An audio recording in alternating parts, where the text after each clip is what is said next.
about, again, in your first book, about how cells automatically move away from toxicity and towards nutrition. Yes. And it seems that as human beings, that's something that we're trying to do, but we get it wrong a lot of the time. We're trying to move away from unhappiness, or what we think makes us unhappy, and towards what we think makes us happy, but we get it muddled up, don't we? Well, yeah, but you see, the key word you said is what we think makes us happy. That's right. So, I mean, I was caught in that in the old days, too. Before I became aware, I thought at one point, wow, I'm going to buy that little, that car. I bought a car that looked like a Ferrari called a Pantera back in the 70s. And I thought, okay, I'm going to be happy. I got this great car. So I got the car, and about like 3 days later, it's like, now I got this car. I'm not any happier. And as a matter of fact, I got now 3 speeding tickets because every day I took the car out. Of course, I couldn't go 30 miles an hour with it. So every day, it was like the car became a burden to me. And it was all of a sudden, so, well, that whole program that Ferrari is going to make you happy, that was a misprogram. It wasn't the car that makes you happy. And I started to find out it wasn't the material things that make you happy. What makes you happy? Love makes you happy. Good food will make you happy. Harmony in your environment makes you happy. These things are, harmony in the environment, where's the price tag on that one, Basically, having a relationship with somebody that supports you and fulfills you, where's the price tag? We always thought that, money gives you happiness, so we had all those billions of people out there every day running in the streets.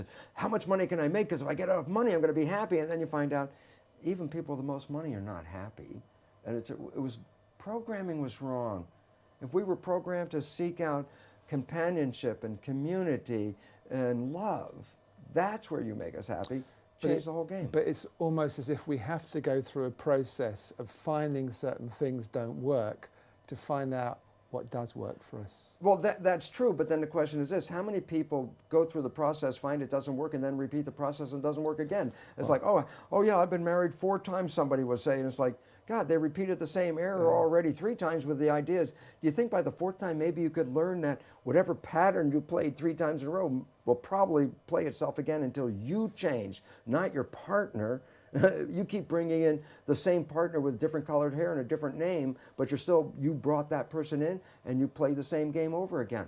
The question is, can you learn? The answer is you can, but do many people learn? The answer is no, because they keep thinking that it's just my fate. That's just the way life is. But their subconscious still remains unconscious. That's the problem. The key, Until you change the subconscious program, the subconscious is a habitual mind. It's a habit.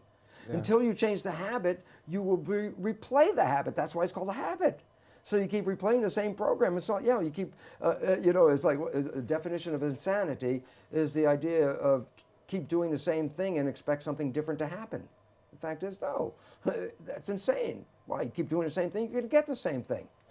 And if the habit mind is giving us a story, then the answer says, well, how do I change it? And the answer is change the subconscious mind, because that's where the habits are that we got from other people. Again, this is most important. The fundamental habits in subconscious mind came from other people, and that's why they rarely match what you want in your conscious mind, which is you, and you create those programs. And yet the fundamental programs of subconscious were downloaded during that first 6 years of our development. At the beginning of the book, you have a dedication which I really like, which I wrote out. And you dedicate it to Gaia, the mother of us all. May she forgive us our trespass. And I think there's a lot of wisdom in that quote. Well, when I finally started to realize a very simple truth, and it was like an old spiritual word, but I now understand the biological connotation of it, that we were made in the image of the environment. And so we are complements to the environment. And yet what we have done is, without being aware that our biology is dependent on the environment, that we have systematically undermined, destroyed Mother Nature and Gaia. And in the process, now we're finding we are threatened with our own extinction. And the fact is, well, we didn't know what we were doing. But the question is, will Gaia allow us to come back? And the answer is absolutely. Because just as much as a person can come back from the edge of death with something called a spontaneous remission, even though science has already recognized we are facing our extinction, so we could say that we're a terminal patient, humanity is a terminal patient, the concept of changing our belief system will allow the garden to come right back to fullness again. So we are in a learning stage to remove ourselves from the beliefs of our current civilization, which undermine not just the humans, but the environment that we're in. And the problem is, we were created as a complement to a certain environment. Since we are destroying that environment, then we are no longer complements to an environment. Then we don't fit by definition. And that is why scientists recognize we are facing our extinction. So I like to apologize to nature, saying, geez, I'm really sorry. We didn't get it, but we're learning. And more people, especially the younger people, very importantly, are recognizing you cannot destroy this environment and survive. And that we must pull together and honor Gaia, the mother of us all. Because by returning our love back to Gaia, Gaia will give us back the love and the life that we can have on this planet. Absolutely. Something you look at in spontaneous evolution too is how science and spirituality are coming together. They used to be very separate. There used to be absolutely. The scientific world, which was very factual driven, and that's that, and you couldn't change it. And spirituality was trying to open up things, but they really are meeting now, aren't they? Yeah, it was interesting because the spiritual world of religion was talking about the invisible moving forces that shape the physical reality, and we call them spirit.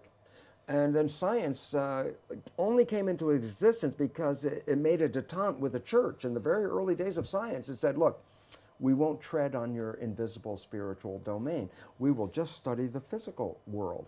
And when Newton was able to predict the movements of the planet by just looking at the physical features, then scientists got the ideas, well, if you can understand how the universe operates by just studying the material world, we don't need that invisible stuff. But in 1925, Newtonian physics was incorporated, subsumed by a bigger physics called quantum physics. And quantum physics emphasizes the universe is made out of energy, it's not made out of matter. And then I say, well, what does the quantum physicists call this energy that the universe is made out of? I say, well, they call it the field. I say, what's the definition of the field? I love this. Invisible moving forces that influence the physical world. I go, my goodness, that's the same definition as spiritual that's used for spirit. I go, yes, quantum physics emphasizing the invisible field as primary to the physical world is essentially reiterating the statement of the spiritual people who talked about the invisible forces shaping our physical existence. And so, by definition, science, the new science of quantum physics, is bringing us back into alignment with the spiritual reality. Hopefully, the dogmatic beliefs of the church, which had talked about these wonderful terms but didn't allow us to live there, and science, which is still stuck in its material plane, will both divest themselves of their dogma and allow us to come together and recognize that we're all part of that invisible field, that we don't even live in our own bodies, if you understand the nature of how the cell works, that we are part of the field being downloaded into our body, that we're all, by definition, the field, or we're all spiritual, same definition. And if we recognize this, the unity of it, and that you cannot be taken out of the field, and you cannot be, in a sense, punished by the field, you are the field, then maybe the beliefs, those very restrictive beliefs from both science and from the dogmatic religion, will disappear, because the people owning their own spirituality, owning their own responsibility, and not saying, oh, it's spirits that did this or things, other factors, that we are the creators, will generate a new world. Because what I firmly believe is very simple. Go out and talk to the average person anywhere in the world and say, if you could create a world, what would you like? Well, I'd like a world where there's peace and harmony, and I'd like some food and a job. And I go, isn't it amazing how everywhere you go in the world, virtually the entire population has the same belief? And I go, then how come we don't have it? And the answer is because the leadership isn't exercising that belief. So I trust the people to take over the leadership of this world, and that the structure that is actually in a state of collapse. When it collapses, this will be our opportunity to evolve from the very destructive Darwinian perception of a world into a more holistic holism that says we're all part of the same system, we're all cells in the same body, and when we work together, we will create magic on this earth like nothing has ever been seen before. So I'm very optimistic about that.